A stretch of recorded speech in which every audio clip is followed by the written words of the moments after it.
Most parents don't do it because of fear. Most parents don't do it because of ignorance. Most parents don't do it because of laziness. And finally, most parents don't do it because they do not have the means to do so.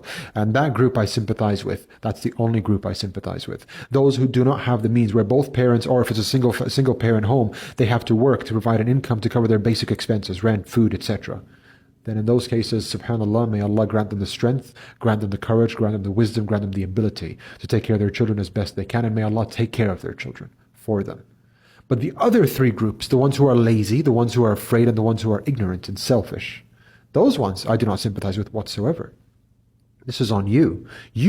Allah has blessed you with the most beautiful of blessings, right? And for lack of a better word, this is your most prized possession, right? Your children. They are your responsibility and you have a duty towards them. And you said, well, but there's a good TV show. I need my free time. I've got a headache. It's too much to deal with. I'm not used to this. I can't handle it. I'm not good enough. Well, get good enough. Why are you wasting your time watching TV and nonsense? Why are you spending time with friends? I'm not saying you shouldn't, but you shouldn't at the expense of your children. That's not right. They deserve your time. They deserve your effort. They're your children. Why would you give them up to a system that's standardized, that everybody's complaining about? And they've been complaining about for a long time. It's just, subhanAllah, nowadays it's become more publicized. Everybody's unhappy with the system. And they have different reasons, right? Some are unhappy with the whole LGBT thing. Some are unhappy with the gender change thing. Some are unhappy with the ideologies that are being taught. Some are unhappy with the type of children they're mixing. Some are unhappy with the teachers that are teaching. Some are unhappy with the curriculum, the duration, the cost, the location. There's a million reasons. Everybody has their reason, but they all have a complaint. And so you have to measure it. What is it that you're complaining about? And is it worth making a change about? For the most part, yes. You see, a lot of Muslims in the West, they will take their children out of public school, which is free, and they will pay to go to a private Islamic school, right?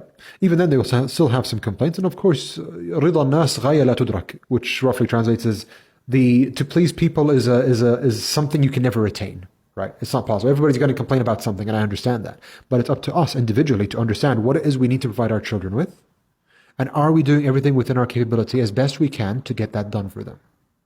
And you can only ask yourself that question, and then you can come up with an answer and decide whether or not you're being lazy, you're being selfish, or you're actually trying, but your current circumstances don't allow you to. And you're going to work as best you can to provide and create the circumstances that would allow you to become the ideal parent that you deem fit.